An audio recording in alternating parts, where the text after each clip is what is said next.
नमस्कार, आप देख रहे हैं जी न्यूज। मैं हूं आपके साथ मीमांसा मलिक।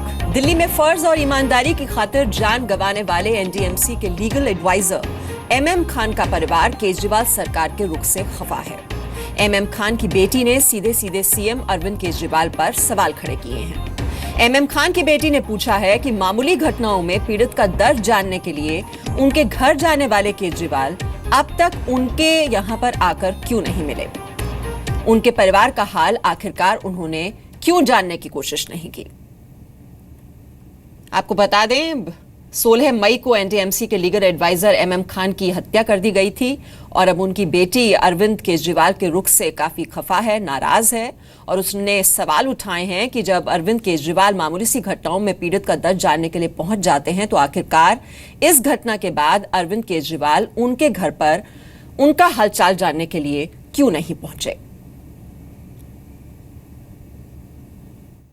दिल्ली में गवर्नमेंट एम्प्लॉय जिनकी डेथ वाइल वर्किंग हुई है उनके लिए तो कॉम्पेंसेशन क्या है, मतलब मैं इतना ऑल दीज थिंग्स मेरे को इतना पता नहीं है, बट वो जब खुद ही नहीं आए तो कॉम्पेंसेशन की क्या बात है। वो छोटी छोटी चीजों में जाते हैं, ये तो आपको भी पता है, हर छोटी सी जगह पहुंच जाएंगे। मेरे फादर जिस चीज के लिए उनका मर्डर किया गया, honesty and not taking bribe, वो जीरो हो जाएगा उसका पर्पस, क्योंकि फिर वही चीज शुरू हो जाएगी। वो नहीं चाहते, हम तो बिल्कुल नहीं चाहते। हम चाहते हैं क्योंकि ये तो पार्टीज कंट्री के उसके एक सही डायरेक्शन में जाए इसलिए बनती है। अब वो उसको फिर अगेंस्ट लड़ के खत्म कर लेंगे। तो हम चाहते हैं कि वो मिल के काम करें इस चीज में, आप या जो भी पार्टीज हैं वो मिल के मेरे फादर के जस्टिस के लिए काम करें, लड़े ना एक दूसरे में। और इस वक्त ज्यादा जानकारी के लिए हम रुक करेंगे, हमारे सहयोगी जितेंद्र शर्मा इस वक्त हमारे साथ हैं। जितेंद्र, एमएम खान की बेटी ने जो सवाल उठाया है इसका कोई जवाब है अरविंद केजरीवाल के पास?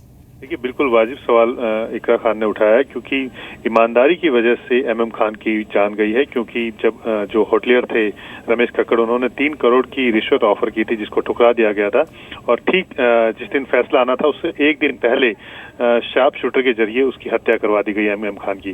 परिवार का नाराज होना बिल्कुल जायज है, क्योंकि अभी तक दिल्ली के जो मुख्यमंत्री है, जो कि ईमानदारी की एक तरह से मिसाल जाने जाते हैं और कहा गया है कि वो करप्शन फ्री गवर्नमेंट लेकर के आएंगे दिल्ली के अंदर, लेकिन अगर एक ईमानदार व्यक्ति की मौत हो जाती है, हत्या कर दी जाती है और उसके परिवार को सांत्वना देना तो दूर, फोन पर एक बार हालचाल भी नहीं पूछा है, तो निश्चित तौर पर परिवार का इस तरह से आरोप लगाना बिल्कुल सही है। और यही आरोप बेटी लगा रही है कि एक ईमानदारी की वजह से उनके पिता की जान गई है, लेकिन अभी तक दिल्ली सरकार की तरफ से या फिर खुद मुख्यमंत्री ने एक बार भी उनसे हालचाल नहीं पूछा है, ना ही उनसे मिलने के लिए आए हैं, तो इसी वजह से वो नाराज हैं। जी तो बिल्कुल एमएम खान की बेटी का इस तरीके से नाराज होना और सवाल उठाना बिल्कुल लाजमी है। और ये पूरा मामला दरअसल है क्या, ये हम एक बार दर्शकों को यहाँ पर क्लियर कर देते हैं। दिल्ली पुलिस की जांच में खुलासा हुआ है कि दिल्ली के मशहूर द कनॉट होटल को लेकर वकील एमएम खान की हत्या की गई। पुलिस के मुताबिक एनडीएमसी ने यूथ हॉस्टल का लाइसेंस द कनॉट होटल को दिया था, लेकिन इसमें हॉस्टल की जगह होटल खोल दिया गया।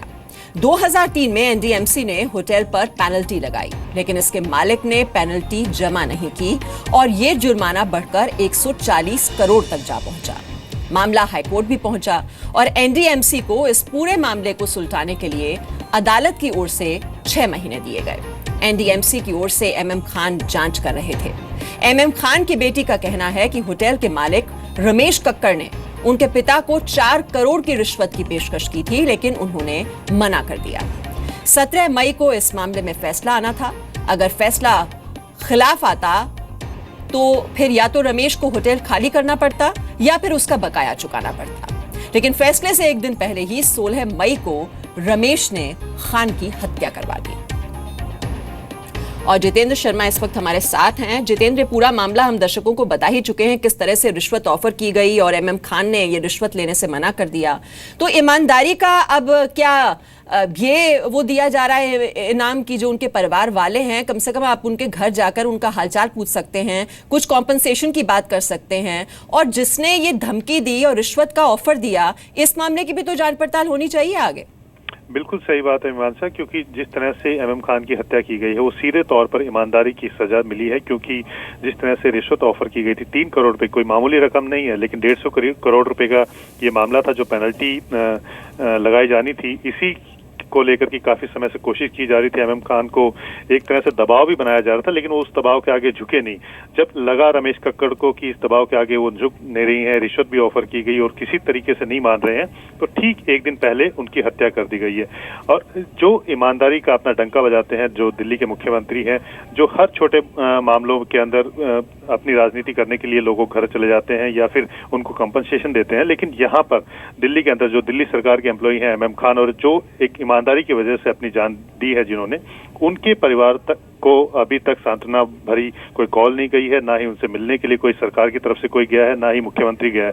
इसी बात को लेकर के नाराजगी परिवार जता रहा है। जी बहुत बहुत शुक्रिया ये जानकारी देने के लिए जितेंद्र आपका।